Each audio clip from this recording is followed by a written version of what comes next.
vue des élections régionales de mars, Georges Frêche a accueilli l'équipe d'Objectif Languedoc-Roussillon dans ses bureaux, au 8e étage de l'hôtel de région. Durant plus d'une heure, le président a dressé le bilan de ses 6 années de mandat. Mais il est aussi revenu sur une polémique d'actualité, la volonté du ministère de l'Enseignement d'intégrer 30% d'élèves défavorisés dans les grandes écoles.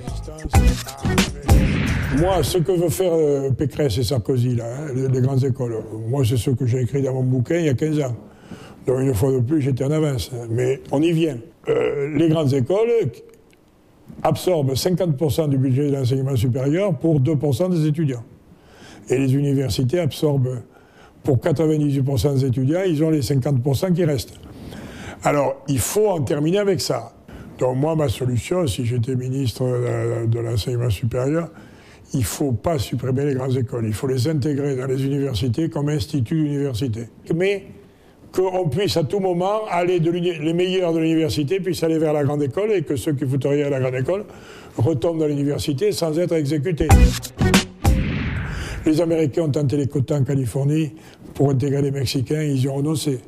Ça a duré 25 ans et puis ils y ont renoncé. C'est pas la solution, les quotas, parce que c'est contraire à l'idée que Parce qu'on est, si vous voulez, dans une situation bizarre. D'un autre côté, la pseudo-égalité est une fausse égalité, parce que tout le monde sait que les fils de profs, les fils de gens aisés ont plus de chances d'intégrer les grandes écoles que les fils d'ouvriers.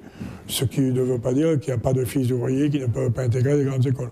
Moi, j'ai fait HEC, j'étais quand même d'un milieu relativement modeste.